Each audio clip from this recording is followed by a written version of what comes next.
Hi guys, it's Bill again. Hey, guess what? I'm going to make a crayfish bisque. It's a little bit different than the lobster bisque that I've made a few times, and I think it's kind of fun. We don't have to be as picky about how we cut everything up because I'm going to use my immersion blender to really mix it all up after we get everything kind of cooked down. The only thing is you want to keep in mind is, celery's got the little strings in it, so I did want to make sure I chopped that up really fine. So, two things. I got some crayfish tails that I just cooked in a little Old Bay, just to give them some flavor. You can buy them frozen. I still like to rinse them real well, put them in some water with some Old Bay, cook them for a minute even though they're cooked. Just turn off the heat and let them sit in there. I mean, it's plenty toasty in there. It's not like you're going to get sick from it. It's not going to go bad. Alright, in here. So, we have a formula here, and I'm going to share it with you. Oh, I shouldn't be telling you this. But you want about 8 tablespoons of oil, fat, butter, whatever you want to call it. In my language, I call it all fat, right? But it's a combination, and that's kind of a Louisiana thing. You want the oil with a higher burn temperature to cook the vegetables in, but then when you want to make your roux, you can add more butter. So I've got basically 4 tablespoons of oil in here. Canola oil, olive oil, doesn't matter. It's not really going to make much difference. And just want to get it just a little hotter.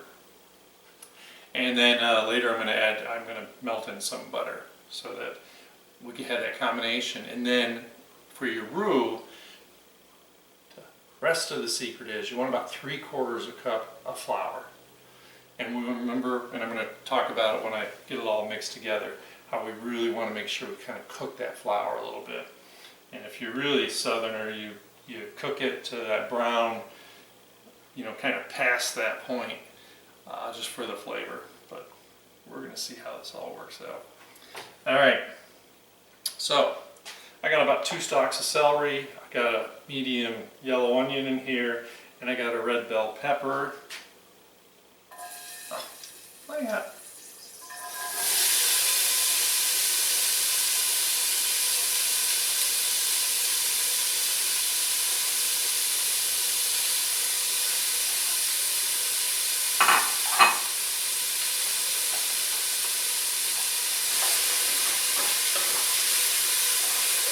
I think I saw something fly away. I don't know what it was. Something I know I'll step on later.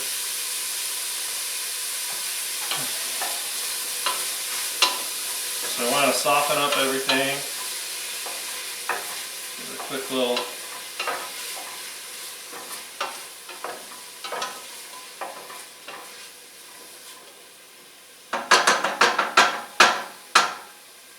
So while we're cooking the dickens out of this, I'm going to go ahead and put this through my colander.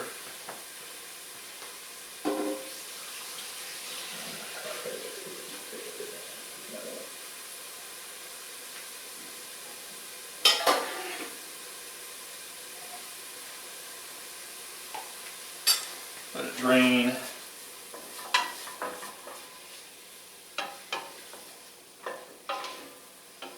I used to love, whenever I would travel in and out of the Orlando airport, go to the restaurant there and they served Crayfish Bisque.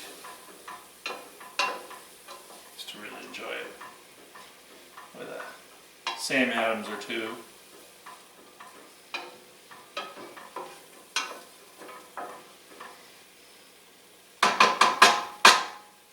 Just want to get some flavor out of here, get this all kind of cooking good.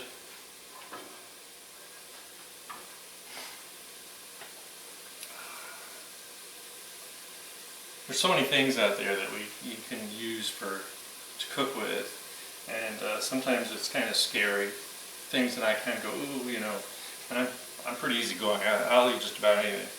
But I do appreciate that some things people kind of freak out about.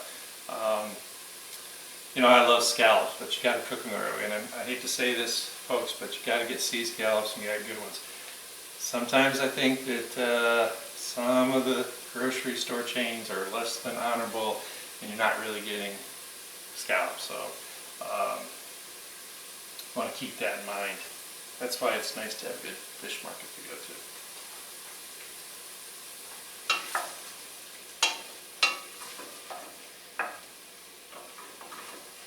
And you shouldn't know it's a fish market until you get right up to it, because it shouldn't smell like something old a mile away. I think it was Craig Claiborne. He's a famous chef with a lot of cookbooks, New York Times cook. And he used to say he'd make the fishmonger smell it, because you can't touch it, you know, before you buy it. But he'd be like, smell it, what does it smell like? I guess when you're famous you can do that, right? Alright, so this is looking good, softened. So I just have a couple cloves of garlic. You'll see I was a little lazy because the immersion blender is going to make them really small.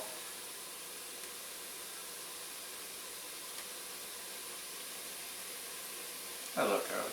I really don't want to miss any. Like I said, they're just about 3 cloves. For some reason garlic's been kind of dicey lately. It hasn't been the greatest.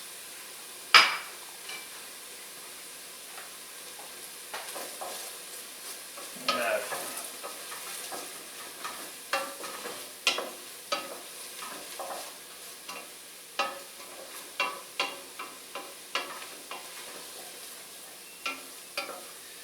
So there are 2 things with garlic. One is that they have brown spots on the outside. Just cut it off, it's fine.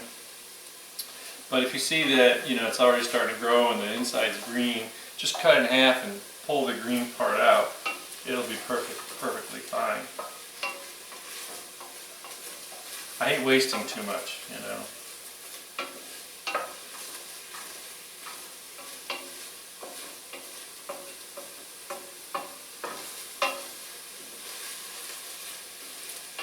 So I've got some beautiful, everything looks almost. That garlic's just going to take another minute. It's whistling in there. It's all the steam escaping the veggies. Alright, so now I got my 4 tablespoons of butter I'm going to go ahead and throw in here because I do need it to melt before I start the whole process. And it'll give a chance for the veggies to cook just another minute.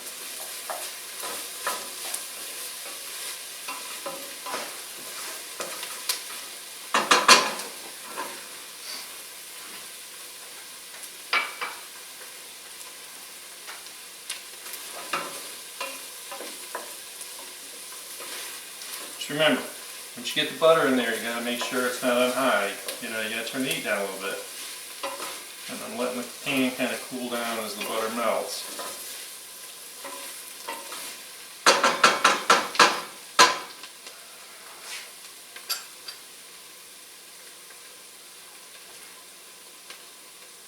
And of course, as soon as we start adding the liquid, it's going to cool down even more.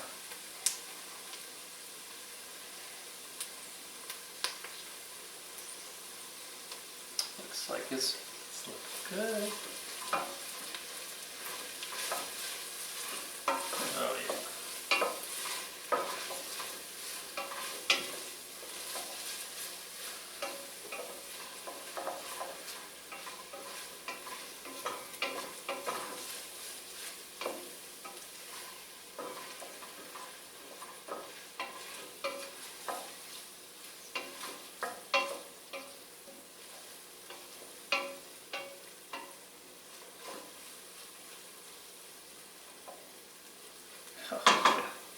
Alright, so let's get that flour in and get it stirring quick.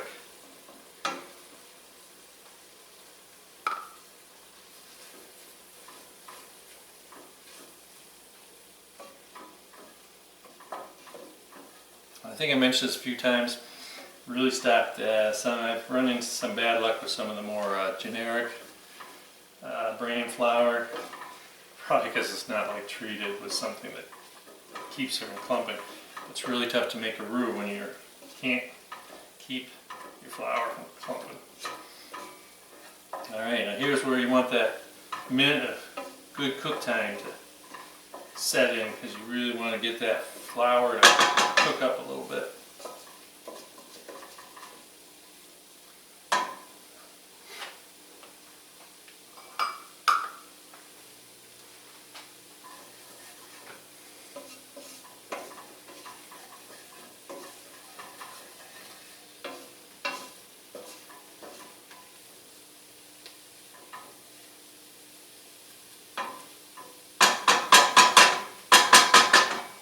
Alright, so I got 2 cups of vegetable stock. You could use chicken if you really want to, whatever you have around, but I think vegetable gives just a kind of cool, nice flavor to it.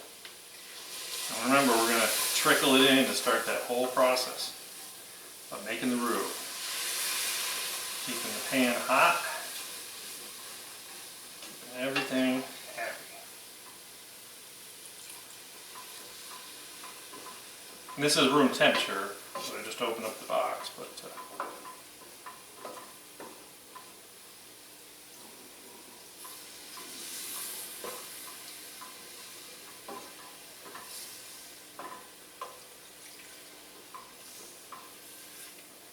so this is going to be really, really thick until after we blend it up, because we're going to add some cream, and I don't want to, or half and half, and I don't want to have the half and half in there when I'm blending it up. Turn to whipped cream.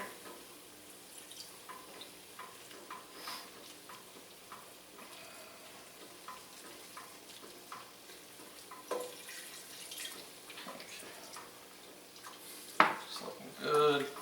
I gotta turn it down a little bit here.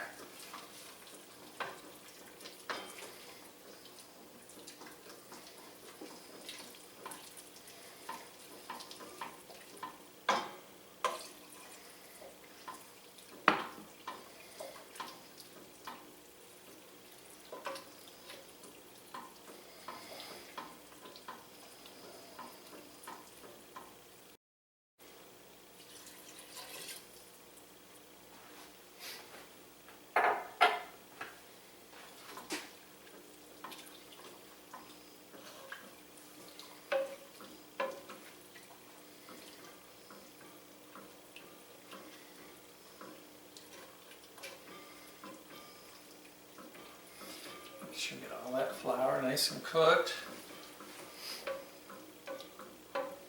Sometimes when you're cooking you gotta concentrate, because sometimes when I talk too much, I look down and I missed that magic point.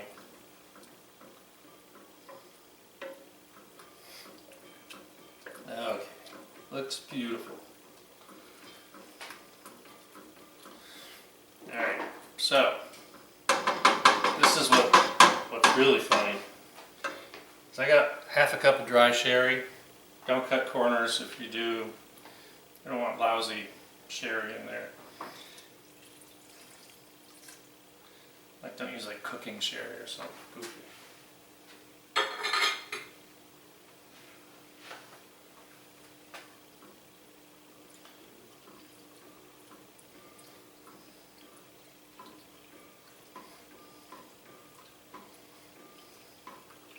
That's really kind of a key component in your bisque.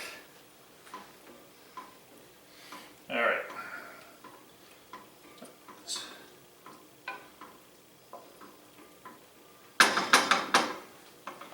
So what else do I got? So I need some black pepper.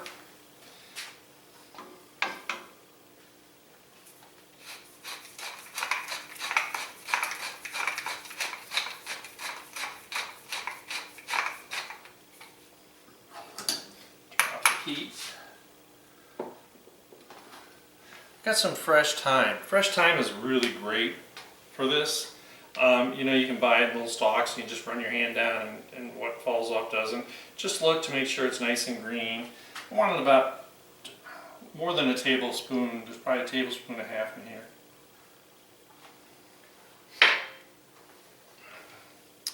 I got half a teaspoon of cayenne pepper. And because we want this to have kind of that Creole taste, I need about a teaspoon of Creole or Cajun seasoning you buy. It's great to have around because it really will spice up stuff.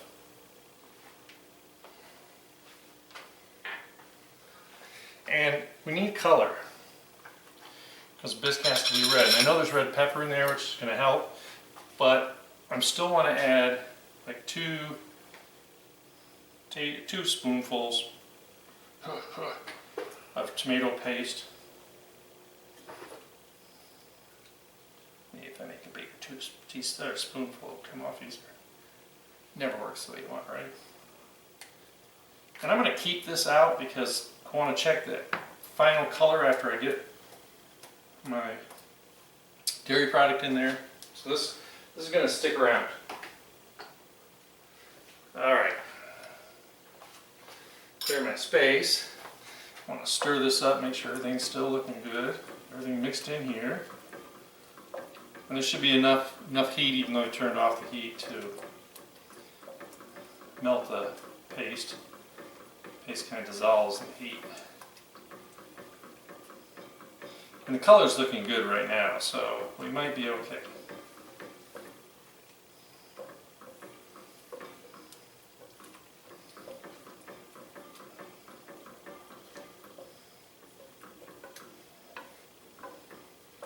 And I can tell that the sherry is kind of oozing out, so it's losing its kind of strength, and the alcohol cooks out. Okay, now I want to make sure I get everything smooth. So first thing, I want to get all the flour and onion and stuff off my spoon. You could just have a second spoon as a backup if that would be easier for you. But we don't want any clumps of nothing after we're done. Not to say I can do such a perfect job that there won't be clumps. Alright, now, before we get this all blended up, got to get that crayfish in there. Alright. So, you buy a pound and you put half a pound in, and you save out just a little bit to put in right before you serve it up, or after you've blended it all up, because you want people to know it is really crayfish.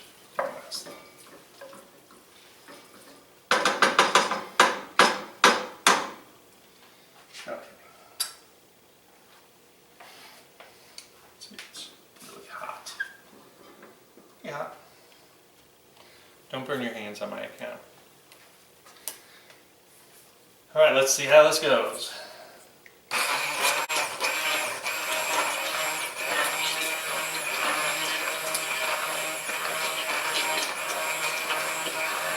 This is going to take a minute. Because we want to do a really good job.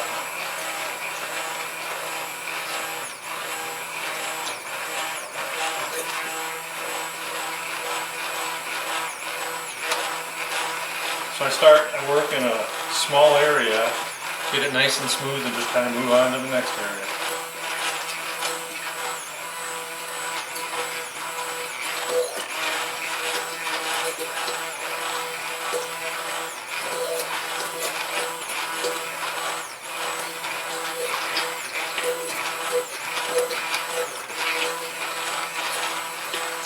I've had people tell me they like doing this in the blender better.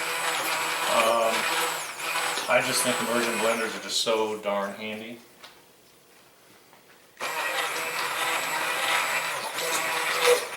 I'm not going to bore you with the details, so I'll edit this down, trust me, okay?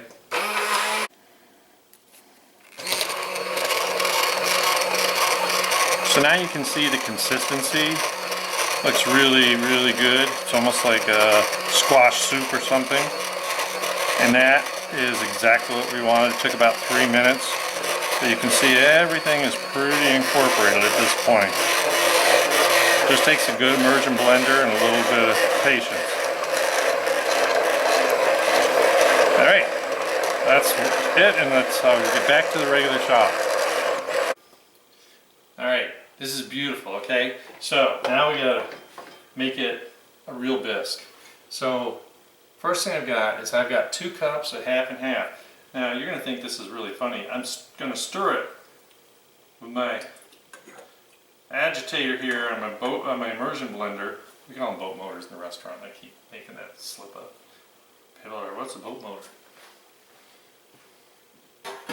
That's just because in a restaurant they're like this big, a big electric motor head on. So I've got the heat back on, and what I'm trying to do is I want to clean up all the goodness that's stuck on here, because I don't like sticking my fingers up there. That's pretty close. And it's funny, so the 2 cups of cream like instantly made it a little too orange for me. So I'm probably going to add just another spoonful of tomato paste here. Just a second.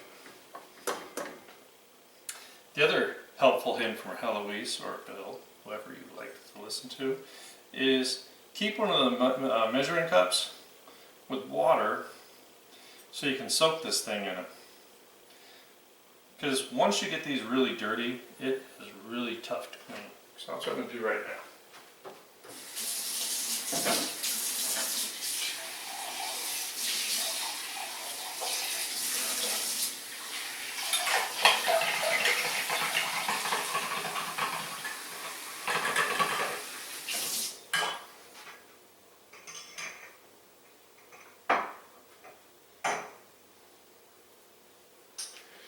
Alright, that's soaking.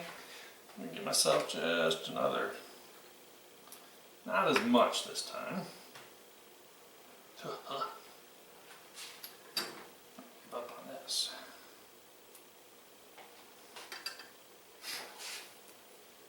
We gotta get all that stuff back to heat it up.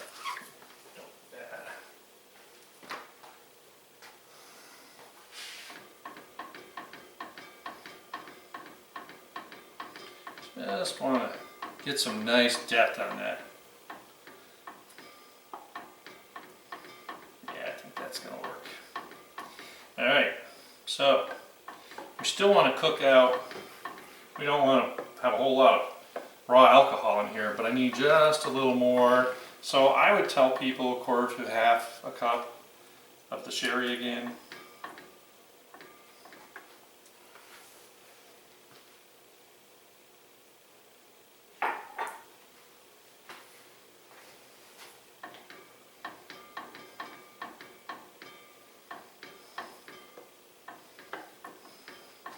Now I need 2 bay leaves, and we're going to take these out pretty quick after we get this all rolling, because I don't want to put it, in the fridge, or I don't want to accidentally serve a bay leaf to somebody. So put that here. Only got 1 left. I better order some more. Or buy some more. Okay. And it's just starting to get back to temperature. I think you need to put a little hot sauce in here, whatever you want, Tabasco, whatever you like. I only want like 2 teaspoons. We don't want to kill it. We don't want to like vinegar like all over the place. So I'm just gonna pour in about 1, 2 teaspoons.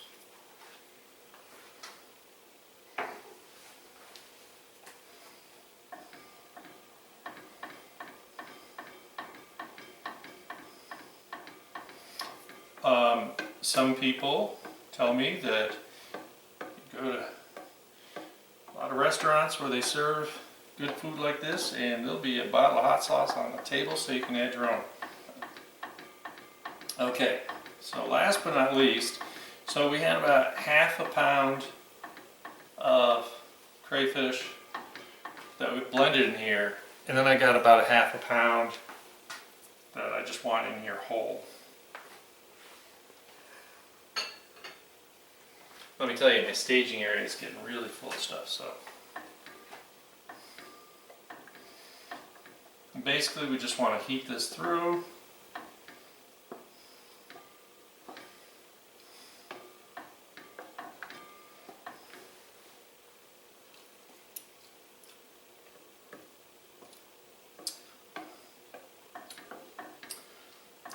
better than I expected. This batch turned out really, really well. Wow.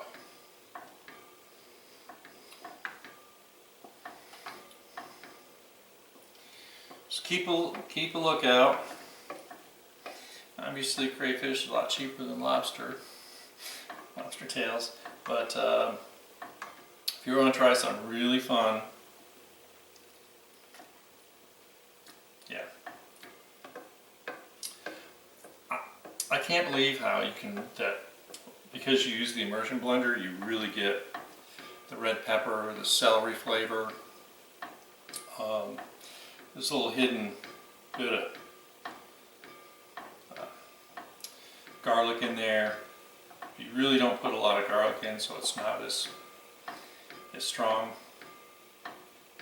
But I tell you what, this is some really good.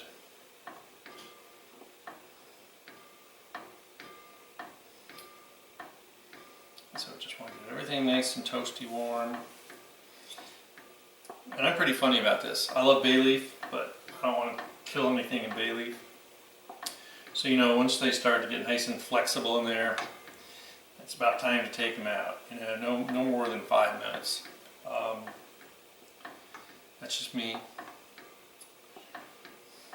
I forget, what was the whole tradition about if you got served a meal and you got the bay leaf, it was supposed to give you good luck.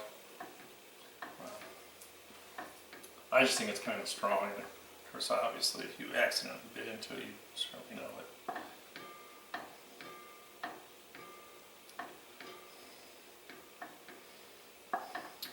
So,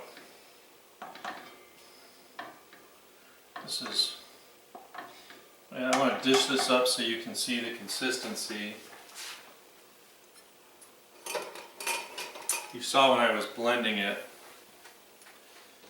but this is the final frontier, what it looks like.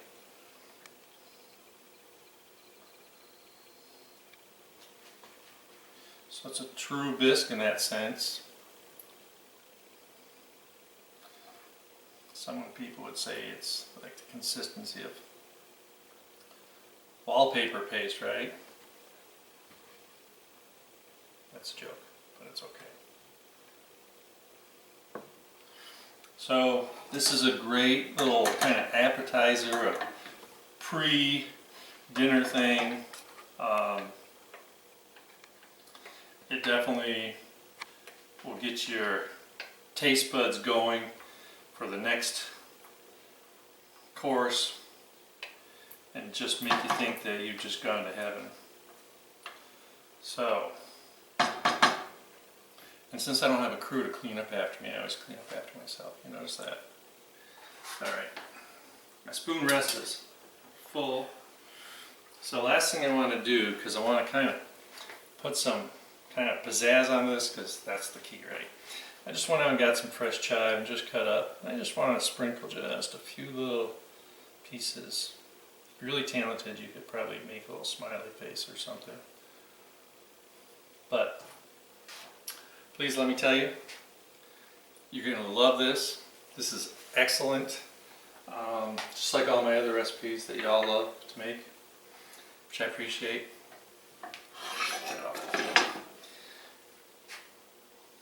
So this is the kind of stuff that you can go out, have fun putting together, freak the kids out with a crayfish, and really enjoy.